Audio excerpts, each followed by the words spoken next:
सत्संग में आना कोई मामूली बात नहीं होती, बहुत बड़ी बात है कि आप लोग ओम हरि अल्लाह वाहिगुरु गौड़ खुदा रब की याद में इस घोर कलयुग में जलते बलते भट्ट में आगे सजे हैं, विराजे हैं।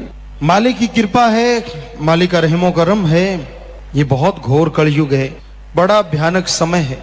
इंसान इस कलयुग में अपने मालिक को भुलाता जा रहा है, उसके किए परोपकारों को भुलाता जा रहा है, उसकी दया में रहमत को भुलाता जा रहा है। और ज्यादातर लोगों को तो उसकी याद बीमारी परेशानी में ही आती है, आगे पीछे भुलाते ही रहते हैं।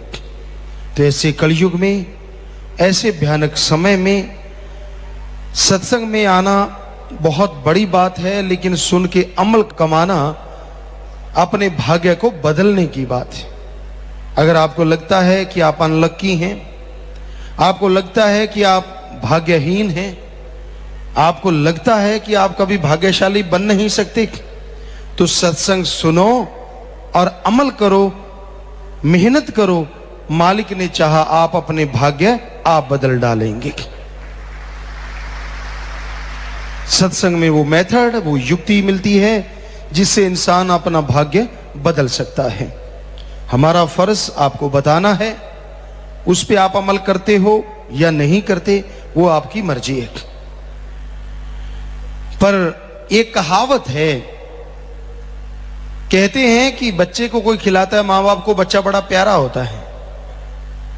अब दूसरा आदमी उसको खिलाता है, हंसाता है, वो 99 बार हंसा दे, वो याद नहीं है, पर एक बार रुला दे वो याद रहता है कि इसने मेरे बच्चे को रुलाया क्यों, रोते हुए को 99 बार हंसा दिया, वो याद नहीं। तो ऐसा है ये कलयुग। यानी सतगुर पीर फकीर कितने भी परोपकार करता रहे, कितना भी रहमो करम करता रहे, कितनी कृपा दृष्टि मालिक से दुआ करके करवाता रहे, बस कभी कभार ऐसा ना हो तो यूं बट खा जाता बैठा बैठा। अपनी गलतियां तो जीव निकालता नहीं ना, चक्कर ये है अपनी कमियां, अपनी गलतियां तो याद ही नहीं रहती। बहाना है, बस मन को हवा देने का बहाना है, काल के चक्कर में फंसने का। तो भाई आपसे गुजारिश है, अपने सतगुरु मौला को, अल्लाह वाहिगुरु राम को कभी भूलो ना। वो परोपकार एक नहीं अरबों कर सकता है, पर उसका शुक्राना करते रहो। जो शुक्राना करने लगते हैं मालिक उनकी संभाल आप आके किया करते हैं, क्योंकि वो शुक्राना कभी किसी से लेते नहीं, इसलिए मालिक उसका उद्धार कर देते हैं। तो आपसे गुजारिश यही है कि आप कम से कम मालिक के परोपकारों को याद तो रखो, उसका शुक्राना तो करो। हर समय मन के हाथों मजबूर, हर समय मन के हाथों व्याकुल ना बना करो। भूल गए हो तुम हमें, मालिक कह रहे हैं भगवान, भूल गए हो तुम हमें, हम ना तुम्हें भुलाएंगे। चाहे कुछ भी करें जतन, वापस तुम्हें ले आएंगे, काल से तुम्हें छुड़ाएंगे।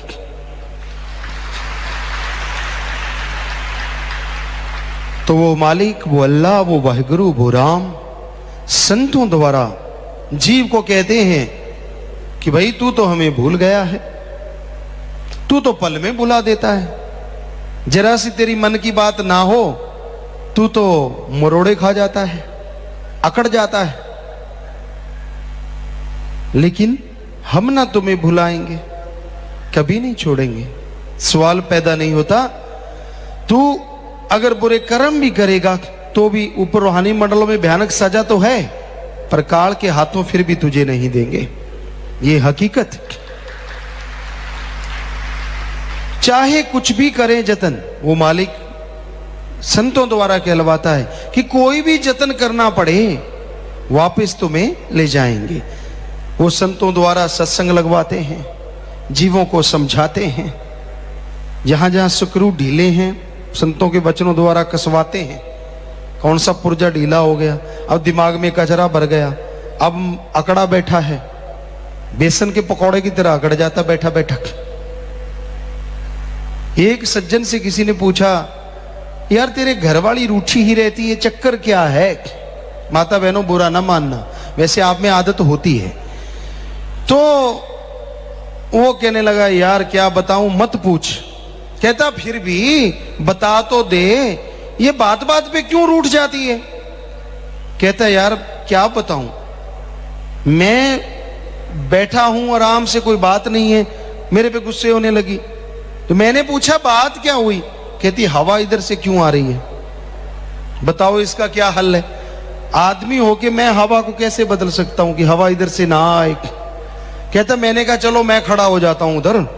कहता फिर गाली देने लगी। अब क्या हुआ। कहती ये कड़छी सही नहीं है, बताओ कहां कहां पूरा आएगा आदमी।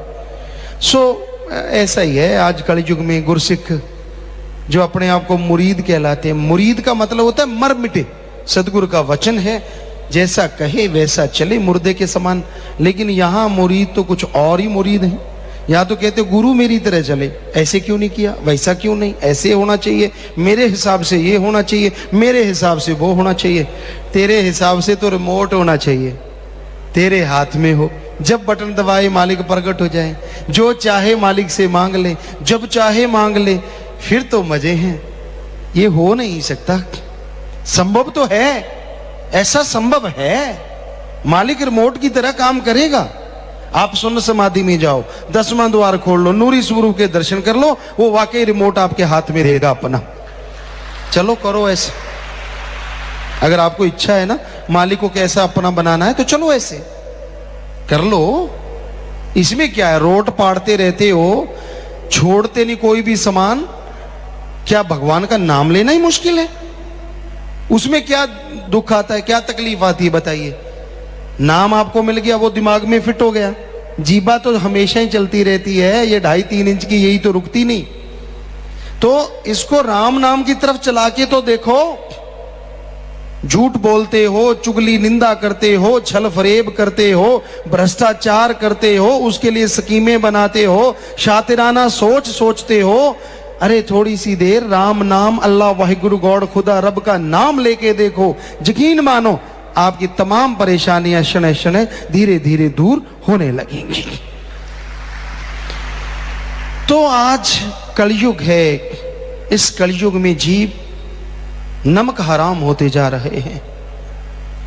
बहुत मालिक का नमक खाते हैं, अल्लाह मालिक की भक्ति इबादत करते हैं, उसकी दया मेहर के नज़ारे भी लूटते हैं, पर कोई भरोसा नहीं कब कौन सा चलता पुर्जा खराब हो जाए। वो कहते ना चलता पैसा खोटा हो जाता है, कहीं तो बिना चले ही खोटे हो जाते। इस कलयुग में बड़ा ही मुश्किल है जीव को जो लगता है राम नाम का सुमरण करना। वो जीव दिखाता है कि मैं बेचारा हूं, मैं फला हूं, ये तो सतगुरु जानता है कौन बेचारा है। आदमी कभी दुखी ना पाए अगर वचनों पे अमल कर ले। अब वचनों पे अमल नहीं करे, ये भी सतगुरु का कसूर है। इसमें विचार की कहां से आ गई, अमल नहीं किया तो भोगो। फिर कहते हैं नहीं वो तो दया का सागर है, क्या पता कितनी बार मालिक ने बचाया हो, कितनी बार दया में रहमत की हो, कितनी बार पहाड़ को कंकर बनाया हो। जब आदमी ढीठी हो जाए, मानना ही बंद कर दे तो क्या करे। तो भाई संत पीर फकीर जो बात कहते हैं वो अल्लाह वाहिगुरु राम के वचन होते हैं, उनको सुनो और दिलो दिमाग में बिठा लो, उन पे अमल करना सीखो, तो मालिक की दया में रहमत सदा बरसती रहेगी। वरना मन के बीमार पड़ जाओगे, मन कभी उठने नहीं देगा, मन छा जाएगा काली घटा घनघोर की तरह। पर सतगुर पीर फकीर जो बात कहते हैं वो मालिक के वो वचन होते हैं जो सूरज के मानिद हर टाइम घटा को फाड़ के बाहर निकल आता है। आप पे अगर मन की घटा घनघोर छाई हुई है तो सुमरण करना शुरू कर दो, परमार्थ करना शुरू कर दो। अरे छोड़ दो बदियों को, छोड़ दो बुराइयों को, नाता जोड़ लो नेकी से, भलाई से, अल्लाह राम मालिक वाहिगुरु गॉड खुदा रब की भक्ति इबादत से। यकीन मानो वो आपके मन और भयानक कर्मों के उस काली घटा को चीर के बाहर निकाल देगा और आप खुशियों से लबरेज हो जाएंगे। मानो तो सही। अमल तो करो, क्योंकि माने की गति कहीं ना जाए, ना माने पीछे पछताए। मान लो, सुन लो, अमल कर लो, तो जो गति होगी वो कहने सुनने से परे अच्छी होगी। आप बेइंतहा खुशियां हासिल करेंगे, आप बेइंतहा मालिक की दया में रहमत को प्राप्त कर लेंगे। यहां भी आपके कोई कमी आती है, यहां भी आपको कोई परेशानी, खास करके सत्संगी भाई जो राम नाम से जुड़े, काम धंधे में रुकावट आ गई, सेहत खराब हो गई, बीमारियां आ गई, टेंशन है, चिंता है, कोई ना कोई और परेशानियां खड़ी रहती हैं। इनके कारण तो यही हैं, या तो काम वासना में आप तंग हैं, या फिर क्रोध के पीछे मजबूर हैं, या लोभ लालच में पड़ गए, या परिवार के मोह ममता में दुखी हैं, या फिर आपको अहंकार आया हुआ है, या फिर मन और माया ने तड़फाया हुआ है। और इन सब का मेन कारण है कि आपने वचनों पे अमल न करने का एक तरह से कसम खाया हुआ है। वचनों पे अमल कर लो, नाम जपो, सेवा करो, सुमरन करो, परमार्थ करो, कमाई का हिस्सा अपने घर में निकाल लो। अगर आपको किसी पे डाउट है, कोई भी आसपास भूखा है, प्यासा है, बीमार है, उसका इलाज करवा दो, जाओ। तो हम आपको गारंटी देते हैं मालिक की दया में रहमत 100% बरसेगी ही बरसेगी। और कैसे बताएं आपको, क्या घोल के पिला दें? बेपरवाह जी फरमाते, वो भी पिला रहे हैं, कोई पी के अमल करे तो ना। बेपरवाह जी आम फरमाया करते, हम किसी से सुनी सुनाई बात का यकीन कभी नहीं करते। जो सतगुरु ने हमसे वचन किए सामने रूबरू, बहुत बार बेपरवाह जी वचन करते, दिल करता है कुछ घोल के पिला दे, पल में सबको निज धाम पहुंचा दे। तो घोल के भी पिला रहे कि यहां भी, क्योंकि उनके वचन थे तो पिलाना तो था ही उन्होंने। तो भाई ये उनके वचन हैं, पर कोई उस पे भी अमल करे तो ना। पानी समझ लो पानी है, शरबत समझ लो शरबत है, और फकीर कह दे कि नहीं ये तो भाई अमृत है, कोई सुन के उसको मान ले कि ये हरी रस है, ये तो भाई फला चीज है। तो अगर फकीर कह दे कि ये अमृत, और पानी भी पकड़ा दे एक बूंद, तो अमृत से भी बढ़ के बन जाए दृढ़ विश्वास वाले के लिए, यकीन करने वाले के लिए। रूहानियत में ना तो दिखावे से संत पीर फकीर या मालिक खुश होते हैं, ना कोई पाखंडवाद से, ना आपकी अकल चतुराई से, ना कोई और किसी गुण से। यहां तो अमलों से बेड़े पार हैं। संत कोई की गारंटी नहीं लेते कि आप पे रहमत होगी या आप पे आपकी बीमारियां ठीक होंगी। वो गारंटी लेते हैं कि अमल कर लोगे, अरे ये बीमारी तो क्या, आवागमन भी खत्म होगा और मालिक के नूरी स्वरूप के दर्शन भी होंगे। इन चीजों की तो बात ही क्या है, ये गारंटी देते हैं संत, पर साथ में शर्त रखते हैं अमल मानो। किसी की बातों में, पाखंड में मत आओ, किसी के झांसे में मत आओ। जब मालिक से प्यार लगता है ना, बड़ा ही अच्छा लगता है। जब मनमते लोगों की, उंगली वालों के चक्कर में इंसान फंस जाता है, तो मालिक से दूर होना शुरू हो जाता है। लगा लगा प्यार तो बड़ा ही अच्छा लगता है। एक बात आपको बताते होते हैं कई बार, जब गधा हींगता है ना, कितनी जोर से हींगता है। पहली आवाज उसकी, हालांकि उसकी आवाज कर्कश होती है, पर बहुत बड़ी आवाज होती है, ढेंचू, बहुत बड़ी, लेकिन धीरे धीरे ढेंचू ढेंचू। ऐसा ना कि अगर मन के गधे को रोका करो। पहले पहले जब प्यार प्यार लगता लगता तो कहता, मेरे को तो सदगुरु पूरा मिला, मैं ये करूं वो करूं फलां करूं, अब और क्या चाहिए। फिर जब किसी गधे का संग हो जाता है और फिर वो रेंगना धीरे धीरे बस शांति होता चला जाता। कहता ना ना अब तो मुझे पता चल गया, पहले तो पता नहीं था। क्या पता चल गया तुझे, क्या समझ गया तू? 4 आदमी चुगली निंदा करने वालों की बात सुन ली, किसी निंदक की बात सुन ली, बस ये पता चल गया। संतो शरेआम कहते हैं, कबीरा सब ते हम बुरे, हम तज भला सब कोय, जिन ऐसा कर माने मीत हमारा सोए। हम तो कहते ही नहीं कि हम कोई बड़े, हम तो चौकीदार हैं, खाकसार हैं, आपके जूतों में भी बैठने को तैयार हैं, हम में तो कोई मान बढ़ाई नहीं। तो हम तो उस मालिक की चर्चा बताते हैं आपको, उससे जुड़ो, उसका नाम जपो, उसकी भक्ति इबादत करो, फिर देखो नजारे, कितनी खुशियां मिलती हैं, कितना आनंद मिलता है, कितना परमानंद मिलता है। पर आप तो मानते ही नहीं, अमल करते ही नहीं। तो भाई अमल करना सीखो। भक्ति कर कर काल ने हमको जी रिझा लिया, जून 84 की जेल में तुमको है फंसा लिया, माया के जाल में फंस गए वापिस अब ना आएंगे। काल ने, कोई कहता है 72 चौकड़ी, कोई कहता है 84 चौकड़ी, भक्ति की, इबादत की। मालिक ने काल को बनाया, सृष्टि की रचना करवाई और सारे बुत बन गए, सारा साजो सामान बन गया, शरीर बन गए, लेकिन उनमें कोई हरकत नहीं थी, बेजान बुत, बेजान चीजें। तो कहते काल को आया कि अगर इनमें जान हो तो ये कैसे चलेंगी, कैसे होगा, क्यों ना रौनक पड़े। उसने भक्ति की, इबादत की, मालिक को खुश कर लिया और ये कहा कि इनमें आप जान डाल दें। तो मालिक ने कहा ठीक है। नूरी स्वरूप मालिक ने जैसे ही प्रकट किया, उनसे किरणें निकली और वो किरणें हर बुतों से टकराई और जिस भी बुत से वो किरण टकराई उस बुत में जान आ गई, शरीर चलने लगे, रौनक आ गई। तो काल ने कहा जी अब मेरा दूसरा वचन ये है कि आप इन रूहों को बुला चुके हैं। मालिक ने उनको बुलाना चाहा, वो उसमें मस्त हो गई, आवाज को सुनना बंद कर दिया मालिक। तो काल ने कहा जी अब आप और चमत्कार ना करें, अभी अब आपकी आवाज पे नहीं आ रही हैं, तो मुझे ये वचन दीजिए ये जिस शरीर में उसमें मस्त रहे। तो मालिक ने कहा भाई ठीक है, रूहें उसमें मस्त हो गई, शरीरों में। मालिक को फिर भी दुख आया कि ये हमसे बिछुड़ गई, इनका अलग पहचान बनी है, तो ये तो बेइंतहा दुख हासिल करेंगी। तो फिर मालिक ने काल को कहा कि ऐसा कर, अब हमारी भी सुन। ये इस तरह का एक शरीर बना, सारे शरीर जब बन चुके, मालिक ने देखा इस तरह तो ये फंस गई हैं इसमें, तो फिर ये मनुष्य शरीर बनवाया 5 तत्व से।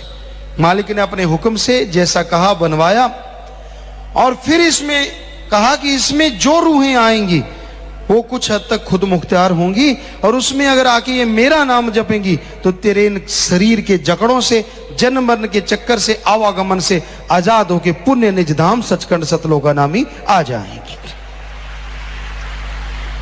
तो काल ने फिर कहा जी आप बिल्कुल प्रकट नहीं होंगे, ऐसा नहीं कि आप नूरी स्वरूप में प्रकट हो जाएं, फिर तो रूहें नेचुरली आपका नाम ही जपेंगी, जब फिर तो मेरी कोई शक्ति ही नहीं।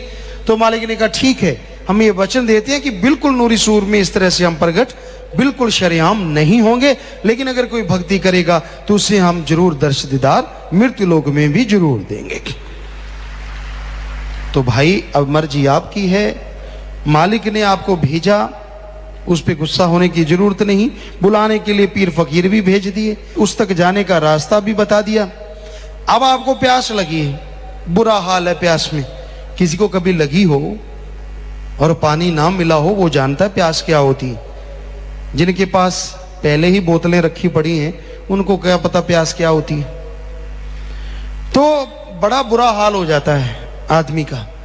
तो फिर कोई बता दे ना उस टाइम कि भाई प्यास से बुरा हाल है, वो देख वहां पे यार पानी है या फलां जगह मटके रखे हुए हैं, तो उसको वो आदमी भगवान नजर आता है, दौड़ा चला जाता है और वहां जाके पानी पी के बड़ा खुश होता है।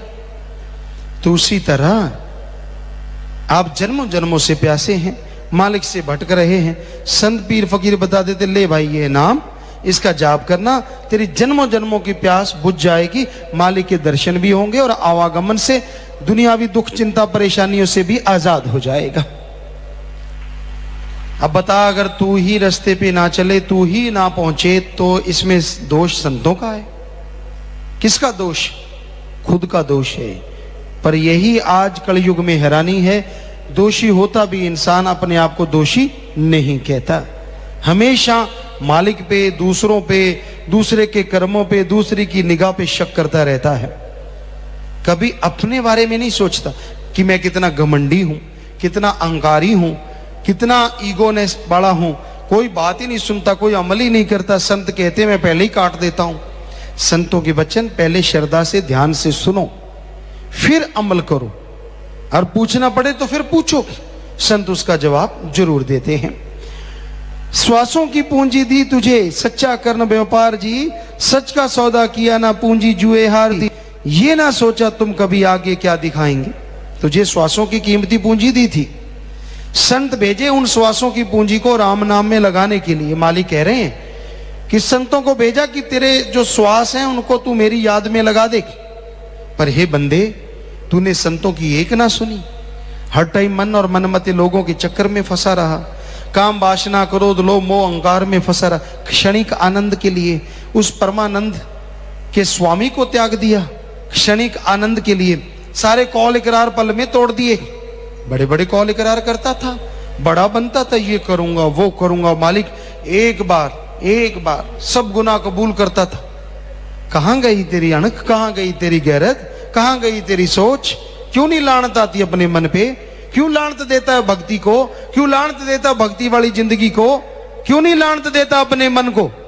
हर टाइम बुरा कहता है राम को, हर टाइम बुरा कहता है भक्ति को। मन को बुरा क्यों नहीं कहता? अपनी गलतियों को बुरा क्यों नहीं कहता? क्यों चस्के लेता रहता है?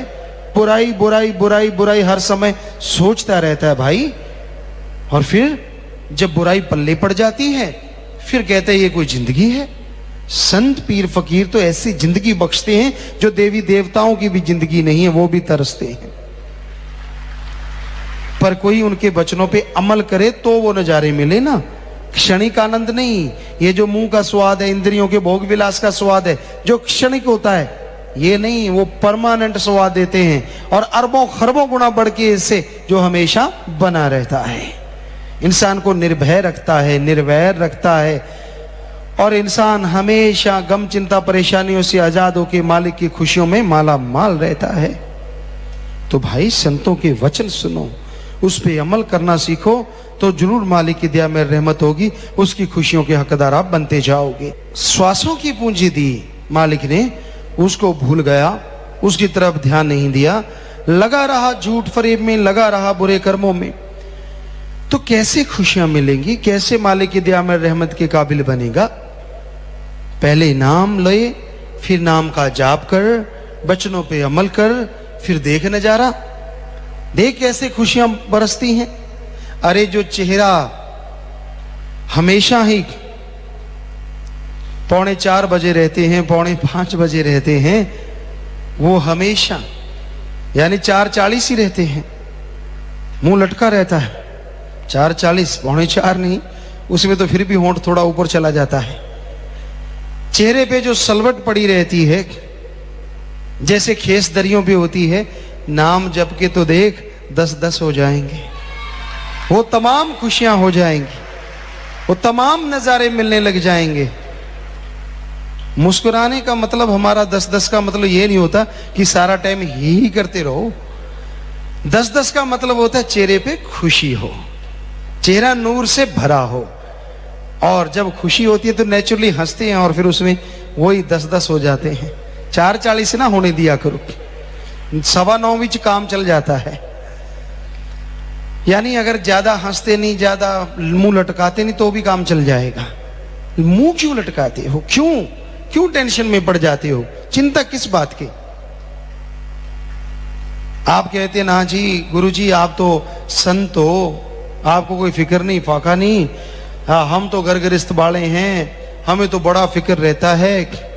तो इतने बच्चे हैं, उनका पालना पोषना, एक बच्चा तो ठीक नहीं आता, इतनों का पालन पोषण करना कोई आसान काम थोड़ी ना होता है। घर गृहस्थ में 100 पापड़ बेलने पड़ते हैं। वाह, वाकई आप कितना गलत कहते हो।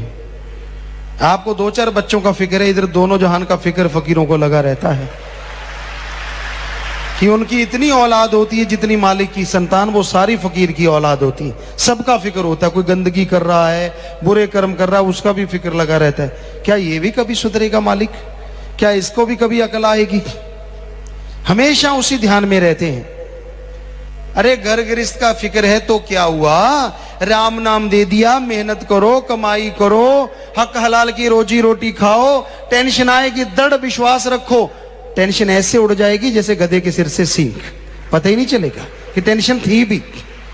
वचन तो मानो, अमल तो करो। जब अमल नहीं करते, चाहे गृहस्थी हो चाहे त्यागी तपस्वी, हाल बुरा ही होता है। तो बताना फर्ज है हमारा, आगे मानना ना मानना आपकी मर्जी है। तो देश अपना छोड़कर काल देश में जा लिए, काल ने पीछे है तेरे 5 चोर लगा दिए। चोर तो एक ही बड़ा, 5 से क्या बच पाएंगे। एक चोर लग जाए तो वो चोरी करके हटता है, जीव का सामान लूट लेता है, साजो सामान चला जाता है। लेकिन यहां तो 5 लगा दिए, काम वासना, क्रोध, लोभ, मोह, अहंकार, 5 हैं और दिखते नहीं है। एक चोर होता है जो दिखता है, तो वो उसको पकड़ा जा सकता है कि हाँ ये दिख रहा है, इसको पकड़ लो। लेकिन ये तो दिखते ही नहीं और चोरी करते हैं, दिन रात आपके कीमती श्वासों को लूटते रहते हैं, बर्बाद कर रहे हैं आपको। काम वासना का ख्याल आ गया तो सारा दिन उसी में, ऐसे वैसे फलां स्कीमें, बुराइयां, क्या रिश्ते नाते, किसी को नहीं छोड़ता। क्या बाप है, क्या माँ है, क्या बहन है, क्या भाई है, क्या दादी, क्या दादा, कोई चीज नहीं छोड़ता ये गंदा चोर। जब काम वासना छा जाए आदमी गिरता ही जाता है, गिरता ही जाता है, गिरता ही जाता है, कहीं कोई स्टेज नहीं रुकने की, कामी कीड़ा बन जाता है। फिर क्रोध आ जाए, उसमें भी पता नहीं क्या से क्या कर दे, अपनों का बुरा करता है, अपने को अपशब्द कहता है जो कभी भुलाई नहीं जा सकते। फिर लोभ है, लोभ में लोग क्या नहीं कर देते। लोभ लालची आज सच को छोड़ के बुराई की तरफ जाने का कारण बनती जा रही है। फिर है मोह ममता, उसमें लोग पड़ जाते हैं, परिवारों में पड़ जाते हैं। जैसे आपको अभी जिक्र किया था कि आप सुमन कर लो, संत के वचनों पे अमल कर लो, नेचुरली परिवारों का मालिक भला करेंगे ही करेंगे, ये झूठ कैसे हो सकता है। लेकिन वो नहीं करना, टेंशन, चिंता, परेशानी वो करते रहना जिससे आपका नुकसान और उन परिवारों का भी नुकसान, फायदा किसी का भी नहीं। तो इस तरह मोह ममता मारता है। फिर अहंकार है, अहंकार तो भाई फिर आजकल किस में नहीं है। जरा सी बात कह के देख लो, उल्टे बिच्छू की तरह आते हैं, बात ही नहीं सुनते। अहंकार में मुझे सब पता है, मैं सब जानता हूं, मुझे सब मालूम है, इत्यादि इत्यादि। तो इनके ऊपर मन और माया जो बुरी तरह से जीव को भरमा रहे हैं। तो इन सब से बचने का एकमात्र उपाय सत्संग सुन के अमल करो, नाम लो, नाम जपो, तो इन बीमारियों से बच सकते हो, तो बुराइयों से बच सकते हो। देश मेरा कौन है, जीव को यह खबर नहीं, दुर्लभ जन मिला इन्हें इसकी कोई कदर नहीं। सत्संग में चलकर आओगे संत तुझे समझाएंगे, संत तुम्हें समझाएंगे। मनुष्य शरीर मिला, मनुष्य को इसकी कोई कदर नहीं। इसको जीव सोचता है मैं खत्म कर लूं, जो कितनी बड़ी महामूर्खता और कितना बड़ा महापाप है। ऐसा कभी सोच में भी नहीं आना चाहिए। मालिक से मांगना है, अच्छा मांगो, नेक मांगो, दृढ़ विश्वास। अरे जिंदगी लगानी है तो उस अल्लाह वाहिगुरु मालिक के लेके लगाओ, तो आपकी बहादुरी है कि आप वाकई कलयुग में रहते हुए मालिक से ओढ़ निभागे, ये तो है बहादुरी। लेकिन जीवन से उगता जाना, जीवन से थक जाना, ये गलत है। और ये भूल जाना कि मैं किस देश से बिछुड़ के आया हूं, कौन मेरा अपना है, कौन पराया है। यहां जो कुछ भी नजर आता है सब फनाकारी है, तबाहकारी है, कुछ भी साथ जाने वाला नहीं है। साथ जाने वाला है तो मालिक का नाम, साथ रहने वाला है तो मालिक का नाम। जो जीव वचन सुन के अमल करेगा वो ही मालिक की दया में रहमत को हासिल करता है। तो सत्संग में अगर चल के आओगे तो समझ पाओगे भाई, वरना जीव के समझ नहीं आता, जीव समझना ही नहीं चाहता। आज घोर कलयुग में ढोंग ढकोसला बढ़ता जा रहा है। आज संसार में लोग मतलब परस्त हो गए हैं। अपना उल्लू सीधा करने के लिए मन शातराना चालें चलते हैं। ऐसे नहीं, ऐसे करेंगे तो ये होगा, ऐसे कर लें तो ऐसे होगा। और ये भूल जाते हैं कि वो सबका बाप है, मालिक है, राम है, वो सबको जानता है। तो तू अगर पात पे है तो वो डाल पे, अगर तू डाल पे है तो वो पात पे, हमेशा तेरे अंग संग है। वो सब जानता है तू कौन सी शातराना चाल चल रहा है। इसलिए बुरे कर्म करने के लिए शातराना सोच ना सोचो। सोचना है तो अच्छा सोचो, मांगना है तो मालिक को मांगो, मांगना है तो परमपिता परमात्मा को मांगो। छोटी छोटी मांग मांगने लग जाते हो, अगर मालिक से मालिक को मांगने लग जाओ, वो अगर आपको मिल जाए तो कैसा हो। तो भाई काल ने बुद्धि मारी है, जीव हुए लाचार जी, मालिक भेजे संतों को करते नाम प्रचार जी। बचनों पे विश्वास करो, आजाद तुम्हें करवाएंगे।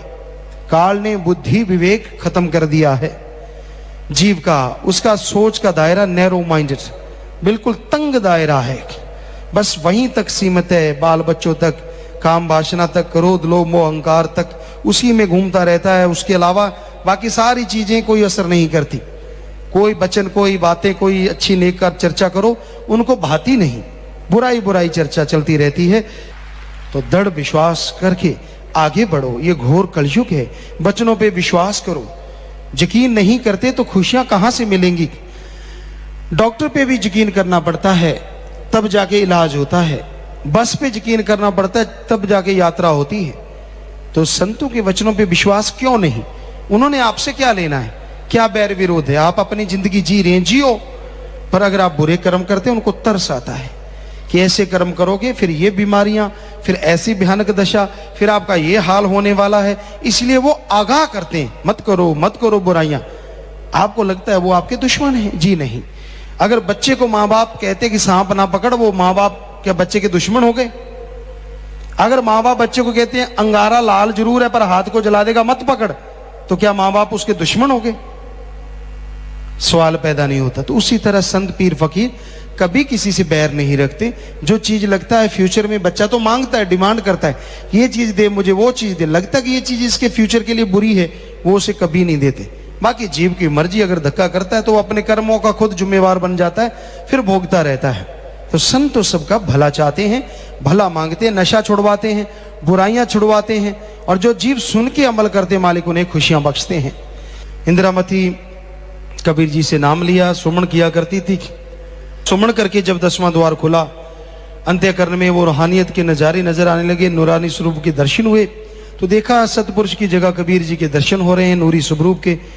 तो जब वो उतरी, कबीर जी के चरणों में गिर पड़ी, जय जयकार करने लगी, और साथ में एक सवाल भी खड़ा किया कि हे कबीर जी, जब आपको पता था कि आपके रूप में मालिक दर्शन देंगे, तो आपने फिर बताया क्यों नहीं कि आप सतपुरुष के रूप से एक हो चुके हैं? कबीर जी कहने लगे, भाई अब तूने अभ्यास कर लिया है, सुमन कर लिया है, अंदर नूरी स्वरूप के दर्शन कर लिए, चाहे लाख तुझे कहें तो भी तू किसी की परवाह नहीं करेगी, क्योंकि तूने नूरी स्वरूप प्रकट हो गया है। तो अगर हम पहले कह देते तो तू